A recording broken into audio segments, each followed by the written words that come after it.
Welcome to In the Spotlight. I'm Laurel Starks, your host, and today we are shining a spotlight on Dale Carstensen, who comes to us from Portland, Oregon. And I'm going to give you a little bit of information about Dale. He's got quite an impressive resume. Dale has been in real estate for about 18 years. He was licensed in real estate in 2017, and he possesses dual licenses, one in the state of Oregon, one in the state of Washington as well. Dale got his certified divorce real estate expert credential in 2022, and he has since gone on and also obtained his collaborative practice training and designation, where he is trained in how to work in collaborative divorce. He is actively involved in his collaborative divorce practice group in the state of Oregon, and he continues to maintain that every year, getting continuing education through the collaborative practice group as well. And Dale he is currently a licensed broker. He was involved with a national franchise prior to getting into regular resale. He was involved, he was the director of real estate for a national franchise, Dutch Brothers Coffee, where he oversaw the legal team and the acquisitions of over 167 retail coffee outlets. So he brings quite an impressive background to divorce, to real estate, and to divorce. He's also a current member of the Clark County Bar Association as well as the Multnomah. Thank you. Dale is a certified also through the Alumni Institute as one of our Alumni Speakers Bureau members, where he provides continuing legal education to family law attorneys and groups throughout both states. And last but not least, he's also part of our advisor program, where he mentors new agents who are coming through our program and getting into the divorce space as they're being trained. So with all that, Dale, welcome. Thank you. Yeah, thanks for having me, Laurel. Glad to have you. Oh, and I almost forgot. He also has his commercial pilot license. So that has to come up in every conversation. Yeah. It's a rule. It's a rule. It absolutely is. So, so yes, indeed, he literally has people's lives in his hands. So love it. Mm-hmm. All right, Dale. So tell us a little bit about, your business before Alumni hijacked it. Yeah. And, what got you in, what made you interested in this space, and just kind of walk us through that. And then now, what is your business like since you've become certified? Yeah, I mean, I love that question, and it just allows for so much reflection on like the journey that I've had in this space in real estate. I mean, I kind of can't believe I've been doing this for 18 years, like fresh out of college, and had this opportunity to kind of mesh this like commercial pilot idea that I had that I was going to college for, and then it just kind of went and immediately went into real estate and kind of like married the two. I just had this opportunity that I feel like I was right time, right place, right person. And I feel like I won the lottery, so to speak, on getting the opportunity to learn and grow real estate from like the ground up, having kind of no experience doing it, and then being able to spend 10 years acquiring real estate in the Western 7 states and finding myself with this team kind of straddling the growth and development department and the legal department. I've got this real estate team that's helping do development and all of that, but a lot of this time I'm spent with this legal team negotiating these highly technical 80-page shopping center leases. Wow. And purchase agreements, and really developing these relationships with landlords and property owners and big real estate investment trusts, Kimco being, one of the biggest in the world, and kind of just finding myself at 30 years old, like doing these things. And now that I'm in my 40s, I'm able to look back and go, oh my gosh, what were they thinking allowing me to do this? And, leaving that that world and having that experience with black and white numbers. Does it work? Does it not? What am I going to do next? Kind of thing of, I want to try to be self-employed. What is that going to look like? Obviously, I have to stay in real estate because I have all this experience, and it's a big market to be in, and there's so many different ways to grow. And one thing that really connected me was this relationship that I had with these people, these young franchise owners that were baristas. And that was, Dutch Bros was building this farm team of having these baristas with no money, but lots of enthusiasm and lots of experience managing stores. And they were going to be given the keys to their very own franchise, which behind the scenes I had spent 2 years working on, or maybe even longer than that, with just building relationships and trying to get the right fit at the right time. A lot of these people didn't even know me.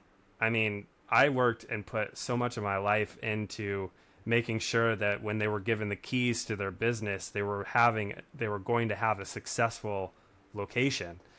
And I kind of just connected that with what I want to do next. And people buying and selling homes, it's a highly emotional situation, and it's highly personal. And a lot of these people, as the same with franchisees that have no business experience, they're not very savvy, so to speak, on, you know, the big decisions that they're making, and they're relying on me as a professional to help shepherd them through that. And that was kind of in 2017, 2018. That was when I really decided I'm going into residential to do this thing. Wow. And so you made the segue into becoming self-employed and going into regular, launching your own real estate business in regular real estate. Yeah. And how was that? I mean, I feel like a lot of times I'm just kind of learning everything the hard way. I mean, I'm jumping into this business. I've got technical experience, but how do you grow a business? How do you start a business? I mean, I didn't really know the first thing about it other than that's what I'm going to do. So I'm just kind of doing the things that initial real estate brokers do. I start hosting open houses. I'm talking more to the people in my sphere. I had just moved to Portland, just a couple months prior to going into business by myself. So I really didn't know a ton of people outside of just kind of my handful of people. And man, that was crazy. I have to say, this is just, I don't know what I'm doing. Honestly, I have no idea. I'm hosting an open house for this agent. I ended up hosting 5 open houses for this stale listing that one of my colleagues had. It was a brand new construction home that was in a really bad neighborhood, up and coming, I should say. And I'm like, yeah, I'll do it again. I'll do it again. And I started putting out these like Craigslist ads of like, I'm hosting an open house, and I'm kind of getting around some of the technical rules by creating flyers as a PDF, converting them to JPEG, because you can't do any self-promotion when you do that stuff. And then I'd put it out there and it would have my face and my phone number on there. And I'm just kind of like, well, I'm just, seeing what happens. And my first sale came from that Craigslist ad. I do the open house, I go hiking, I forget to remove the ad from Craigslist, and I get a text at like 10:30 at night from this person who's like, I want to buy this house. And I'm like, can we talk tomorrow? I'm in bed. I'm tired. And I don't know this. I'm texting with this. I have no idea if they're real, if they're legit. I mean, it was just crazy. Come to find out, he's like a doctor.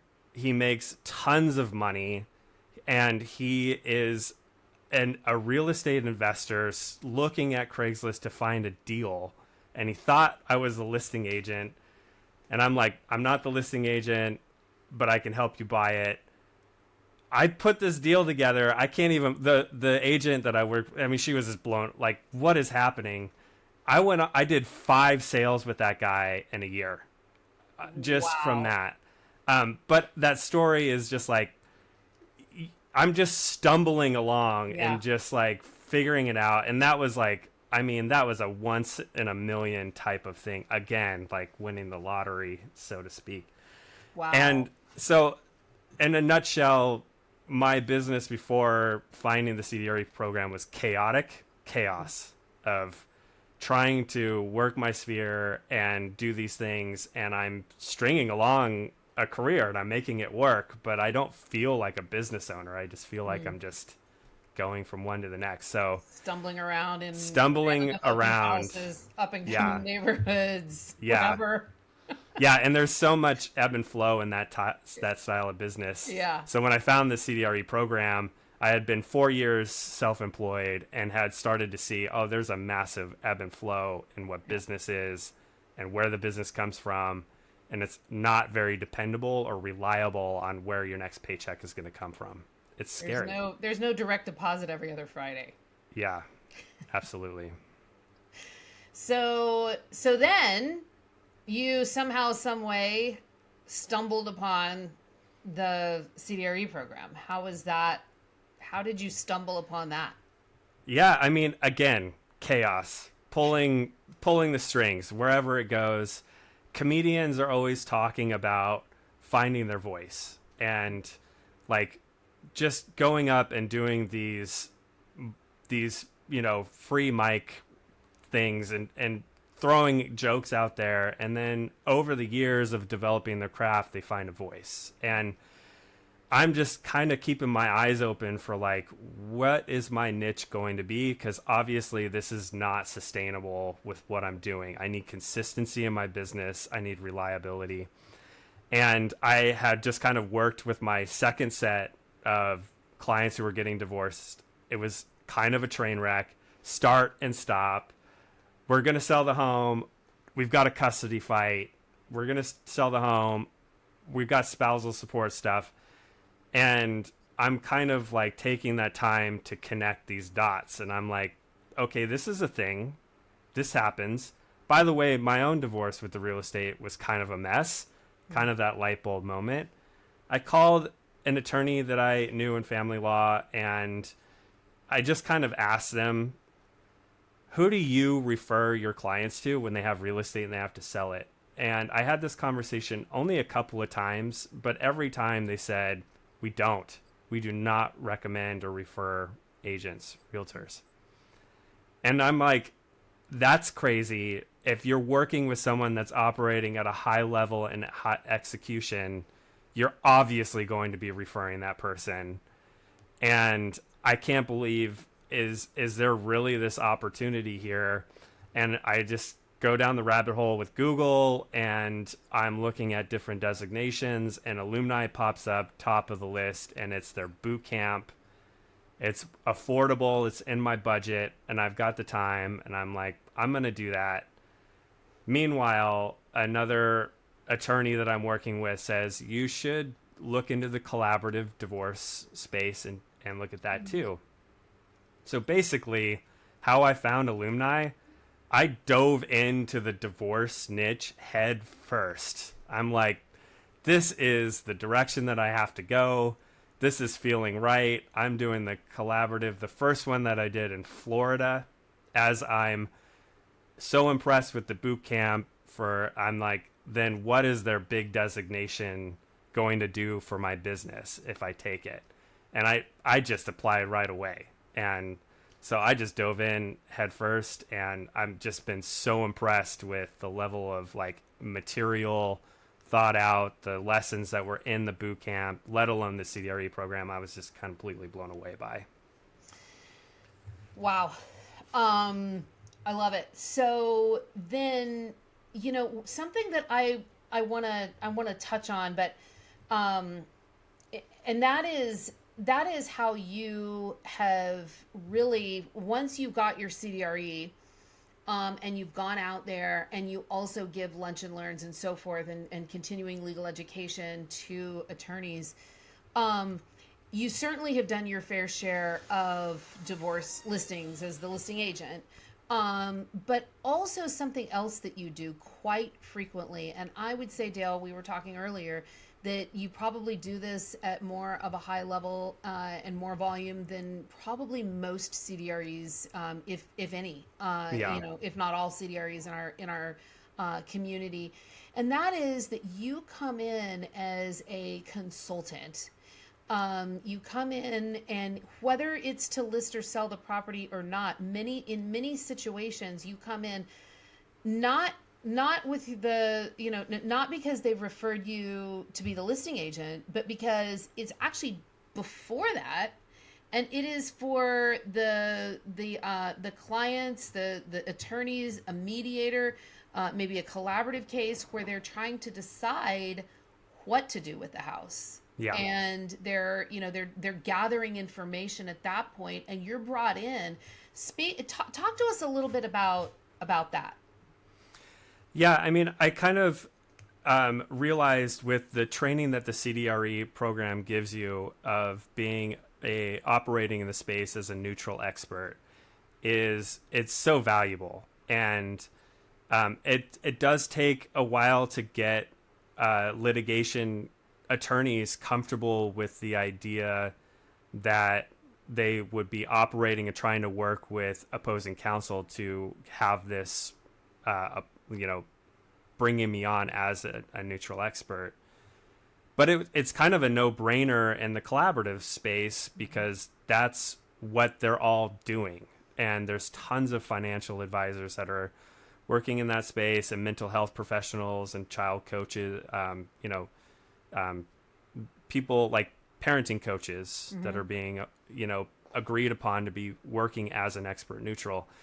And I'm also looking at it as, okay, Washington, I can provide fair market valuations all day long in any case that in any time. And Oregon is a little bit more rigid on when they can allow us to do that. If the home is not being contemplated for sale, we can't really do that. It basically lands into practicing as an appraiser. And I'm like, but the appraiser doesn't really do everything that these people need anyways. And if both parties agree to work with me from the very beginning, oh my goodness, that opens up this entire world of, hey, you might think that you're going to hold on to the house and not sell it, but why don't you bring me on and let's do a thorough evaluation of your situation and let's talk through it, because a lot of times that might not be the best decision for you. And so let's look at a handful of, different aspects to keeping the home as opposed to selling it, and kind of preparing for each of them for their role. And their roles are opposed. They are, one of them, if they want to keep the home, is buying the home again.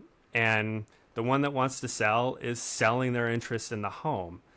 And they have opposing goals, and they need someone that can help give them a neutral opinion of the home's condition, give them homework if there is an assumption that can happen for the mortgage to try to remove one of them, get them connected to the right people that they can check those boxes. Can I assume the loan? Can I not? And can I afford to keep it with maintenance and all of that stuff? And if not, and if so, what's a reasonable value to pay to buy the other one out? And the other one is, what's a reasonable value to ask for my interest in the home? And I hope I give them enough information. And a lot of times that does end up coming back as a sale. And now I've developed trust with both parties that they feel comfortable working with me from that point forward as well in that part. And what you also do, Dale, is you also, I mean, this is a fee service as well that you provide, because you're coming in as a neutral expert to help resolve an issue, whether it is listed for sale or not. Correct. Right? Yes. And so by doing that, by being that neutral expert that comes in, and you can provide them with this information. You can help them. I'm assuming you probably help them really self discover what the right answer is. Yeah. What does that do overall in a case? What does that do for their, for their overall experience in the divorce process and in the case? What does it do? Well, it. I mean, why have you come in a case versus not have you come in a case, and they just Yeah. sort of. Well, and I talk to them about this. I do the second Saturday divorce education workshops too. And there is a trend that I've noticed, and now I try to tell people when I'm doing public outreach on what to expect when going through a divorce.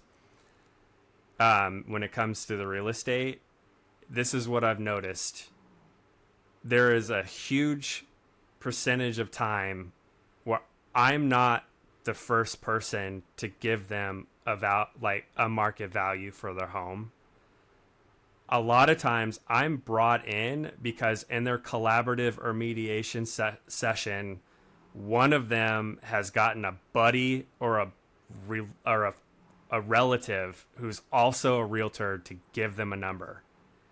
And they come in being like, yeah, this is how much the home is worth. And one case last year, that person said, we don't have any equity in the home. The home is not worth any more than we paid for it. So you should just sign your interest over to me. So that obviously didn't work at all. And that's where I tell people, the moment you bring in a friend or a family member to give you a value, it doesn't matter if it was good or not.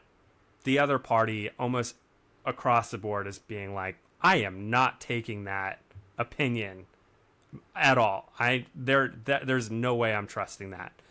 So from the start, find a neutral to give you something to work with. Otherwise, you're both hiring and spending money to hire your own experts to give their own opinion, and then you're going to fight over what's right. And you're paying attorneys the whole time to facilitate all of that, and to send letters back and forth over whether or not your client agrees or doesn't agree, and why they do and why they don't, and what they want to do, and all of that. And so it really clogs the process when you have either, whether it's a bias opinion or it is the appearance of bias as the opinion. Yeah, so exactly. So if they can go with a neutral from the get-go, it's just going to cut through all that and get them to where they need to be. That's excellent. What advice, Dale, would you give to someone who is a realtor who's looking to get into the divorce space? Maybe they're stumbling around as well, and maybe they've gotten a divorce listing and they realize there's a lot more to it. Maybe they've talked to a divorce attorney and they realize that they're not giving out they don't have someone they trust enough to recommend, just like you found. Or they've just decided, that this is a business model that maybe their coach or somebody has recommended to them. So for those that are kind of getting their feet wet and looking into it, what would you, before they get too deep, what would you tell them? Yeah, I mean, this is such a great question because I was working with a coach before I found alumni in the CDRE program. And my coach, who I worked with for about a year, said, you want to work with attorneys and divorces? Okay, you need to call 10 attorneys every week and get them on the phone. And I'm like, what am I going to say to them? And she's like, doesn't matter at all. You just cold call and set up a plan and do this. And I'm like, I'm not doing that. I'm not taking up an attorney who bills by the hour, precious time out of their day, without having any plan in place for what I'm going to ask them. at all. I mean, our realtors, we get those phone calls from lenders all the time. And across the board, they don't work. You don't want to work with someone who's just cold calling you and not adding value. So that is one, is like, you have to be intentional with and have a plan in place for what you're going to do. And that's what I love about the CDRE program, is it comes with a plan, and it's been well thought out, and it's a game plan for how to actually get the training and education that you need to be able to be successful in this space, and then the tools necessary to be able to convey to the people you want business from on how your value is going to help their cases. Yeah, I mean, I think about how many times did you get in the cockpit and charge on the runway without a flight plan? I mean, Never happens. right? Yeah. So you have to have a plan, and you need to be intentional, like you said, about everything going forward with it. So, And you also just, you need, anytime you're doing anything regarding a new leg of business or a new avenue of business, you have to dive in head first, and you have to just do it and go all in. And I was just chatting with another agent. This is just really, I want to just mention this story, because so many people come into this business and they have expectations or think about how this is going to go, or how it's not going to go. And you have experienced agents too that find themselves in the same situation. The situation is, how am I going to get business? Do I have a plan? A lot of times the answer is no, they don't. And the fallback is, and I overheard this from an agent to another, hey, if open houses don't work and if your referral isn't paying you, doing what you want it to do, just cold call expired listings and for sale by owners. That'll get you business. That is such a disservice to the agents that are cold calling expireds and for sale by owners and have a legit plan for doing it, have a follow-up plan, and have built a successful business. That's not a fallback plan. That's not a shortcut. There are no shortcuts when you're in business for yourself on generating business. That's not, you have to have a plan. And that's just like, number one is to be intentional about where you're spending your time, and don't think that you can use a shortcut as a way to get from A to B or A to C. I don't know. Yeah. Good advice. There's no shortcuts. Yeah.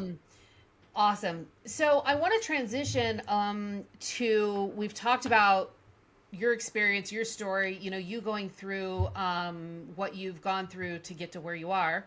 And then we've also talked about the advice that you would give to those who are looking to possibly file a flight plan. What would getting to the homeowner who is getting a divorce?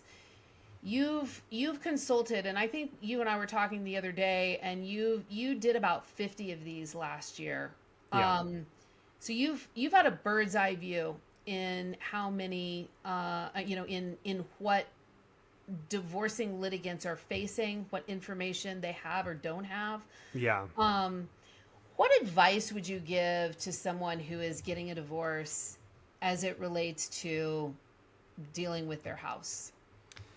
Yeah, I mean, building a team from the beginning and taking a deep breath and asking questions and trying to take the time to find answers before you make a decision.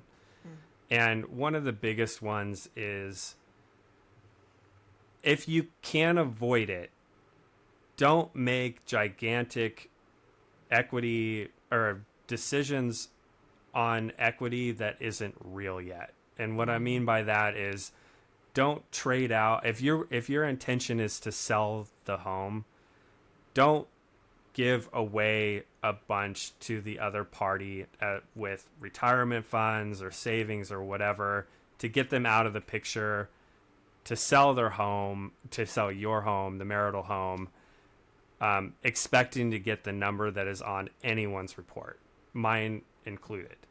if you are going to sell the home, do it in a way where the two of you split the equity at the end, if it's possible. I understand most or some of them aren't possible that way, but we're all giving our best opinion of value, but at the end of the day, the market speaks for itself, and it will be that your home will sell for what it will sell for.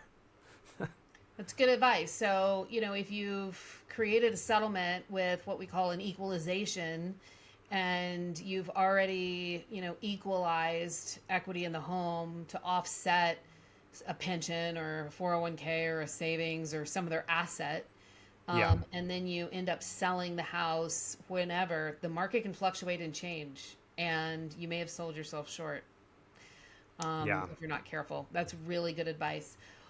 Um, so you've also educated a lot of attorneys. You have sat alongside attorneys as they are working through these cases themselves and trying to get their clients from point A to point B with it. What advice would you give to divorce attorneys as they're working through coming up with settlements for the house? It's pretty surprising how many attorneys don't have a clue on what happens with the home once the judgment or settlement agreement is signed and entered into record. So many attorneys, by practice, for good reason in a lot of ways, once the case is done for them, they submit a notice to withdraw, give it to the court, and they're done. They have no idea that their orders to sell the home, whether they're being followed, how well they're being followed, and what implications that when they put these orders, whatever it is, in this judgment or settlement agreement, what effect it has on the parties when they actually go to sell. So it really is just being receptive to hearing from a professional that operates in this space on ways to do it better to really help their clients get through this process. Bravo to that. That could be an entire CLE Yeah. right there. Can you drill down a little bit, and can you think of a specific, something you have seen that was a term that was either in or not in a final judgment, and Yeah. that final judgment is entered, it's written in stone, everyone's withdrawn, and now the clients are left to deal with the terms that are in there. So what's a specific? I could talk about this, as you know, for hours. I will just tell a quick story. I get a call from a homeowner, hasn't lived in the home for a year, so as we call them, they're the outspouse, and their judgment was done, their settlement agreement was done a year prior to, and basically the agreement says the home will be listed and sold immediately. That's basically the extent of the orders. And this party says, my ex is living in the home. I'm paying half the mortgage. They are not agreeing to sell the home in the way that it's not selling. It's been on the home for months. They've had 0 showings. And the home, as I'm talking to them more and doing an intake as we do, I'm starting to get a clearer picture. Hey, the person that's living in the home doesn't want to move. And the first thing they did was insist that the home be listed for sale about $30,000 more than the appraised value, which is ridiculous. Then the pictures, the home isn't prepared to be sold. There's stuff everywhere in the pictures. And meanwhile, this person who's not living in the home is paying the mortgage and is saying, hey, will you drop the price? And the one that's living in the home is, no, I'm not going to. No, I'm not going to. Okay, you know what? I will if you guarantee that I will be paid the same amount I would if we didn't drop the price. Now he's agreed to it. He's desperate. Fine, drop the price. Now it's dropped to appraised value, and they're still not getting any showings. And he's guaranteed that this person is going to make the majority of the equity. And by the way, that person who's living in the home has a lien on the property from their attorney for up to $75,000 in attorney fees. So the party that's not living there can't afford to hire an attorney. And this one has hired an attorney and secured a deed of trust on their house for up to $75,000 to just fight any chance that this person has of selling their home. And the agent in the middle is from a big brokerage that we all know and is not doing anything, is not in a position to get this client under control and actually follow any court orders. Wow. What happened? I told him I couldn't do anything until the listing contract was expired or terminated. So the order just says list the property immediately, and it doesn't have anything to do with appointing an agent or following the agent's advice, or it doesn't sound like it even had a directive for proceeds. No, nothing. Wow. All right, Dale, we are up. We are out of time, but I could sit and talk to you all day about this kind of stuff. So thank you so much for what you're doing inside and outside of our community. Thank you for serving your community so that clients who are coming out of a divorce are set up to have a brighter future. And and huge props for you for creating this community that I'm a part of. I'm just super grateful to be here. It's amazing. Thank you. Well, it's quite a ride for us all, isn't it? Yeah, absolutely. So, thank you so much. And this is going to go out into the world. It's going to help somebody. So thank you for joining us. And we will see you next time on In the Spotlight. All right.